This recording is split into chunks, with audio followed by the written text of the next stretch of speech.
حاضرین مجلس، ہمارا آج کا موضوع زکوٰۃ کا ادا کرنا۔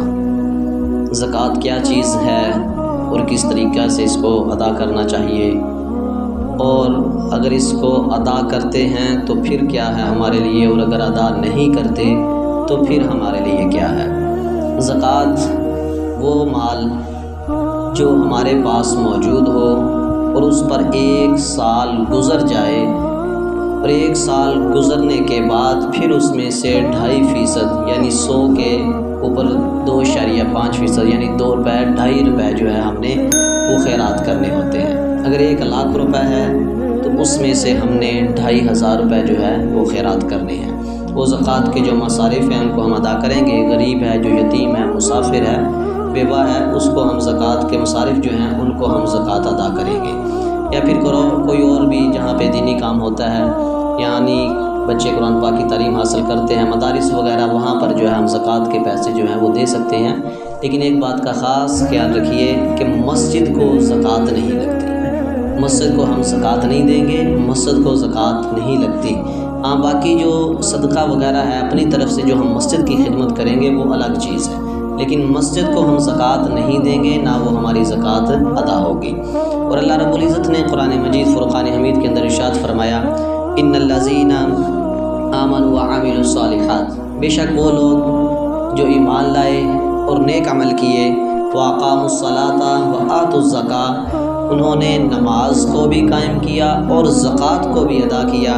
اللہ تعالیٰ فرماتا ہے کہ لہم اجرہم عند ربہم، ان لوگوں کا اجر جو ہے وہ میرے پاس ہے، یعنی ان کو اجر اللہ تعالیٰ عطا فرمائے گا۔ اور فرمایا کہ ولا خوف علیہم ولا هم یحزنون، ان کو پھر دنیا کا نہ کوئی خوف ہوتا ہے نہ کوئی غم ہوتا ہے۔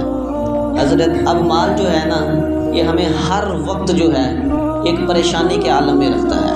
اب دیکھیں کہ جو لوگ کروڑوں کی مالیت کے ہوں گے نا، تو اکثریت لوگ ایسے ملیں گے، سبھی نہیں لیکن اکثریت ایسے ملیں گے کہ ان کو رات کو نیند نہیں آئے گی، ان کو ایک خوف اور ایک ڈر ہوتا ہے، کیونکہ مال اتنا ہوتا ہے تو وہ پریشان رہتے ہیں کہ اب ہم اس کا کریں گے تو کیا کریں۔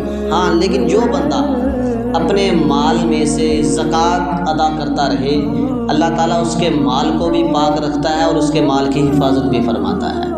وہ ایک بزرگ فرماتے ہیں کہ ایک میرے پاس شخص آیا روتا ہوا، بلکتا ہوا کہ حضور میرے ہاں نا چور آئے تھے اور ڈکیتی یعنی چوری کر کے چلے گئے۔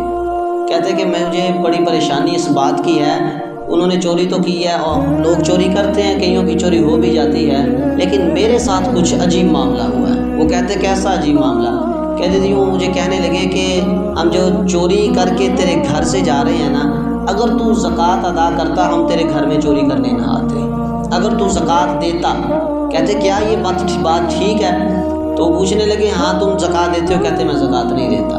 فرماتے وہ درست بات کر کے گئے ہیں کہ جو مال انسان کے پاس امانت ہے، یعنی زکوٰۃ کا مال جو ہے وہ ہم نے ادا کرنا ہی کرنا ہے، فرض ہے ہمارے اوپر۔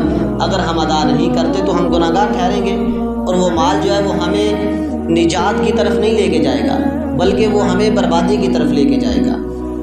حضرت صلبہ رضی اللہ تعالیٰ عنہ صحابی رسول صلی اللہ علیہ وسلم حضور کی بارگاہ میں حاضر ہوئے، عرض کی یا رسول اللہ صلی اللہ علیہ وسلم کہ میں چاہتا ہوں آپ میرے لیے دعا فرمائیں، میں فقیر ہوں، اللہ تعالیٰ مجھے مال عطا فرما دیں۔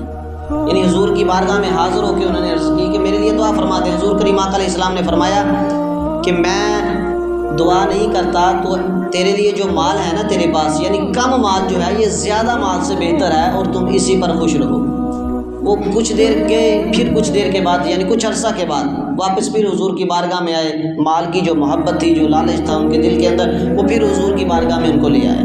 پھر عرض کی یا رسول اللہ صلی اللہ علیہ وسلم میرے لیے دعا فرمائیں کہ اللہ تعالیٰ مجھے مال عطا فرما دے۔ اگر اللہ مجھے مال دے گا نا تو میں اس مال میں سے اللہ کی راہ پر خرچ کیا کروں گا۔ اور حضور کی بارگاہ میں جب انہوں نے یہ عرض کی، حضور علیہ الصلوۃ والسلام نے ان کے لیے دعا فرما دی۔ جب حضور نے دعا فرمائی نا تو اللہ تعالیٰ نے اس کو اتنا مال عطا فرمایا۔ صحابہ فرماتے ہیں کہ مدینہ کے اندر اگر کوئی بھی بکری ہوتی تو پوچھا جاتا یہ کس کی ہے، تو بتاتے کہ یہ صلبہ کی بکری ہے، یعنی وہ صحابی کی بکری ہے۔ اتنا مال بڑھتا گیا کہ وہ بکریوں کا ریوڑ جو تھا وہ مزید اور اضافہ ہو گیا۔ اب مدینہ کے اندر ان کے لیے جگہ کم پڑ گئی، اب وہ باہر جنگل کے اندر چلے گئے، وہاں پر رہنے لگے، بکریاں بڑھتی گئی، مال اور بڑھ گیا ان کا۔ اب کیا ہوا کہ آگے وہ 5 وقت جماعت کے ساتھ نماز ادا کرتے تھے، لیکن اب کیا ہوا کہ ظہر کی نماز اور عصر کی نماز صرف 2 نمازیں جماعت سے ادا کرتے اور باقی جو تھی وہ اپنے گھر میں پڑھا کرتے۔ پھر آہستہ آہستہ کیا ہوا کہ ظہر بھی گئی جماعت سے، عصر بھی گئی، پھر کیا ہوا کہ جمعہ بھی گیا، یعنی ساری نمازیں اور جمعہ بھی چلا گیا۔ کریم آقا علیہ السلام نے پوچھا صحابہ سے کہ ثعلبہ جو ہے وہ کیوں نہیں آتے، یعنی حضرت ثعلبہ جو ہے وہ کیوں نماز پڑھنے نہیں آتے؟ صحابہ نے عرض کی یا رسول اللہ صلی اللہ علیہ وسلم ان کا مال ہی اتنا زیادہ ہو گیا کہ اب وہ اپنے مال میں مصروف رہتا ہے، یعنی وہ آتا ہی نہیں، باجماعت نماز نہیں ادا کر سکتا۔ اب پھر کریم آقا علیہ السلام نے ان صحابہ کی ڈیوٹی لگائی، یعنی ایک جماعت بنائی جو لوگوں سے زکوٰۃ اکٹھی کرتے۔